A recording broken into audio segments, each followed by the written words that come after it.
Hello, and welcome to the Orion Enterprise.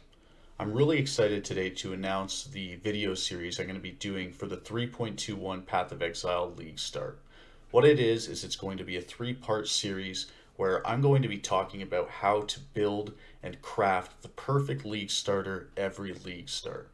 I've noticed that in Path of Exile YouTube content and just in general with the community, there's a lot of tunnel vision every league start. And what I mean by that is people get really focused on having the perfect build, just the strongest possible starter. Or they focus on having the perfect currency farming strategy that is the number one most div per hour possible. But I think what people lose in searching for that optimization is the bigger picture, which is that the best league starts and the most consistent league starts are the league starts where all the pieces matter. And what I mean by that is everything works together to highlight each other's strengths and hide their weaknesses. So your build matches your farming strategy, it's optimized for your farming strategy, and in turn, your farming strategy matches with your build well. And then from there, you have to practice it all to put it together. So that's what this three-part series is. Part one, which this video is going to be, I'll be talking about picking a spread of league stars as opposed to just one so you don't get caught by the patch notes. Part two is going to be talking about picking a farming strategy that matches your build, or how to effectively map farming strategies to the strengths or weaknesses of your build. Finally, part three is going to be talking about how to practice or bring this vision to life, because if you just go into it blind with just your PoB math, and planning, then you're going to miss all kinds of hidden intricacies related to the gameplay that you can never notice by just doing the path of building, or at least can't reasonably notice in the same amount of time, because checking the exact mana per level that your clarity aura gets as you're leveling through the axe is not really feasible to do in path of building in the same way you can just by playing through the axe once or twice. So with that out of the way, let's get into part one here about the builds. Now swap over to path of building. And basically the idea with a spread of league starters is that you're going to have, I'll say 3 builds is the perfect number.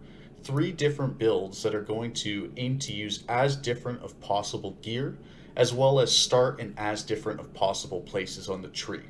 So for example here, the first one I've got open is an explosive trap saboteur. Now if you have seen, the patch notes have just come out today, so all this stuff is going to be out of date. I'll talk about that later. But this is an explosive trap saboteur. I took Jung Ro. He had a really good guide around this, or at least he had a really good build guide that he was following for playing explosive trap. So I grabbed that, added a couple adjustments because it was a patch or 2 old, and this is the end result here.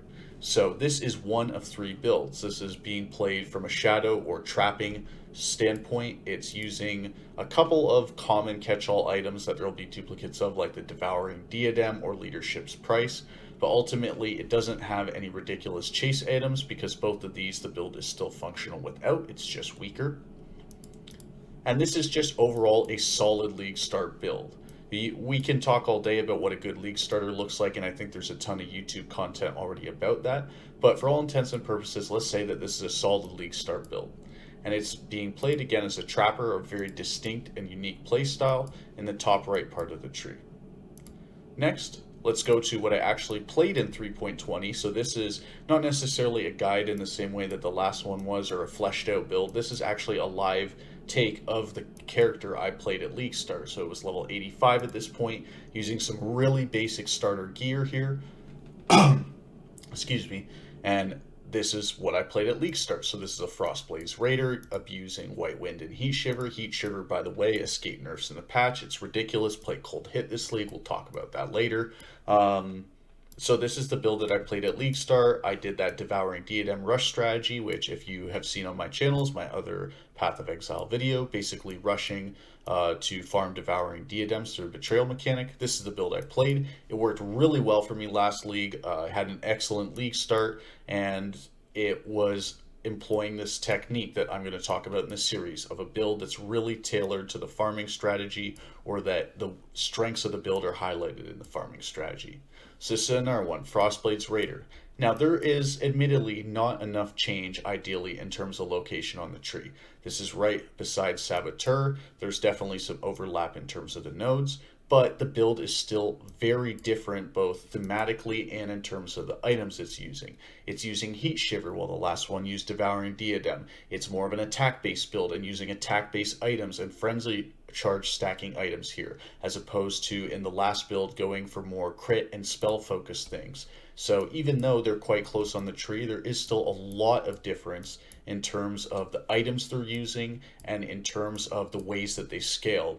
And as a result, there's enough separation there that you can have some safety. Where, say, in this league, the patch that just came out for 3.21, the Saboteur has been completely reworked. So that explosive trap build I had, if that was the only league starter I came into the league with, or that I had planned or prepared in advance, then I am just completely out of luck in that moment, right? Like, this is a lesson that I've learned myself over time, where I was planning to play a Frostblade Raider at one point with a replica Hyre's Truth, and then the replica Hyre's Truth was completely changed in the patch notes. And as a result, my build that I had spent all this time and effort slaving over in PoB is just now not even playable for the upcoming patch, right? And this is the kind of thing that you want to avoid by having this spread of league starters. So then finally, I'm going to go to my third one, and this is, oh, let me actually get it. Oh, I have two explosive trap open, that's why. Go to Chaosblade Vortex. So this actually, and I'm going to leave path of paste bin links for the path of building for all three of these builds that I've shown in this video, so you can really dive into them if you want. I think they're all really good starters that you can use. Just keep in mind that the patch notes for 3.21 just dropped, and they've significantly changed the tree. Masteries have been changed significantly. There's been some wheel changes and location changes on the tree, so none of these builds are going to be up to date. In fact, I'll go as far as to say the changes are so significant that I don't think anyone's POBs are going to be similarly optimized or optimized anymore since the patch. So don't worry too much about that. These need to change, understood. If you stick around, I'll be posting the path of buildings that are updated once the POB update itself actually releases. So be on the lookout there if you are interested in any of these builds, because I will post updated versions once it's possible. Anyways, with that out of the way, this is by far the most fleshed out starter of the three builds, at least as a build guide. This is for Chaosblade Vortex Occultist. So again, we're kind of staying in the same part of the tree. I admit I like the gameplay on the right side of the tree more than on the left, just how the builds are usually played. So that's why I stick over here usually. But once again, we're scaling in completely different ways. This time, instead of being hit based, we're going to be all about the damage over time with poison supplied with Frostblade Vortex. And the build, really the whole point here, and why I think this version is really sick, is that we have 100% global poison chance. That means that Profane Bloom explosions can apply a poison, and because of the curse on hit, oh wait, I don't actually have it equipped right now because I think this is using a slightly older version, but by having the curse on hit from the ring, every time the hit applies from your Profane Bloom, it applies a curse and a poison. The poison can kill pretty much anything because of how much health mobs have, and then that in turn can just lead to these huge chain reaction explosions, meaning the build has insane clear and really nice single target too, because Poison Blade Vortex, while it's a little risky to stand on someone, the damage really stacks up. So let me just do that instead. So this is Chaosblade Vortex, like I say. This is really fleshed out in terms of notes for a build guide. I've got all the gem rewards in here, some vendor search strings that you can copy paste when you're doing your leveling. And for the leveling path, it's mostly going to use Bane leveling because the gems are just available to the Witch right away. And Bane just sort of naturally plays well with the Occultist in general, so it just works really well as a starter overall. And as a result, you play Bane / Blade Vortex kind of thing to level. Once you hit maps, you can transition to Blade Vortex fully and do your dang thing. So this is one of the builds that I would say I'm most likely to play, in part because I think the changes to Chaos and Poison were not significant enough to make me not want to play this build or anything, and so it's looking like it's going to be in a pretty good state. There was some pretty big changes to the Chaos Mastery, like for example this one has been removed, which does suck. This is a really nice node, but I mean it is what it is. The build is still more than playable and all that. But again, these builds are all going to be out of date just because the new patch is literally just, the patch notes were just released today. So again, I'll be updating the Path of Buildings once that update's there, and I'll post them. So if you're interested in playing any of these three, the Explosive Trap Saboteur, Frostblade Raider, or the Chaosblade Vortex Occultist, then be sure to check that out at a later date. Probably, I'm not sure when the Path to Building update will come out, but by the 6th at least. If they're not there, then they probably won't ever be. So that is really all that I had to show here in terms of how I plan my league starts and how you should plan your league starts. So to summarize here, we want to be picking 2 to 3 builds as starters instead of just one. That way, when the patch notes come out, our only idea going into the league isn't completely destroyed. We have some options. And ideally, the 3 builds you pick should be in different enough locations or have different enough play styles and items that no matter what the patch does, you're going to have an option that feels good, that feels like a strong choice to league start with. Now, over the next couple days, I will be looking to craft my own perfect set of league starters now that the patch notes have come out, see what I can really cook up.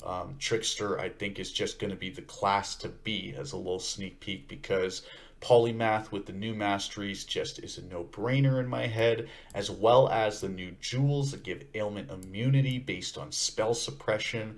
I think there's maybe a cheeky little dex or cold stacking trickster that's going to be abusing Heat Shiver, of course. Maybe a little leadership's price, we'll have to see, but you'll have to check that out when I've made it.